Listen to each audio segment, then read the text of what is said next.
இருண்டு போயினா சாப்பாடு ஆயிடுச்சுன்னா ஆட கடவுளை இதான் உள்ள அன்னதானம் தானே போடுறாங்க. இல்லை இதுன்னு தான் நான் சொன்னேன், வேற ஒன்றும் நீ உட்காந்து அவர் போகிற நேரத்துக்கு சாப்பாடு இல்லை. வாரத்தை ஓனர் சொல்லிதுன்னா பரவாயில்ல. ஜக்கெத்துன்னு போதா ஜக்கெத்துன்னு போ உள்ள ட்ரெயினில் போட்டுக்கோ. 3 நேரம் ஏதோ நினைக்கிறோம்.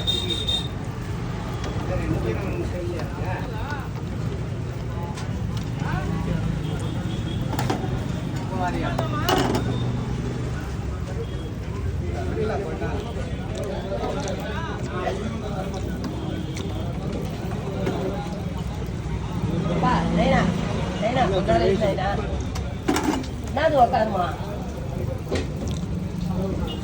என்னண்ணா பண்ணுறது? போகிறாங்கன்னா கடவுளை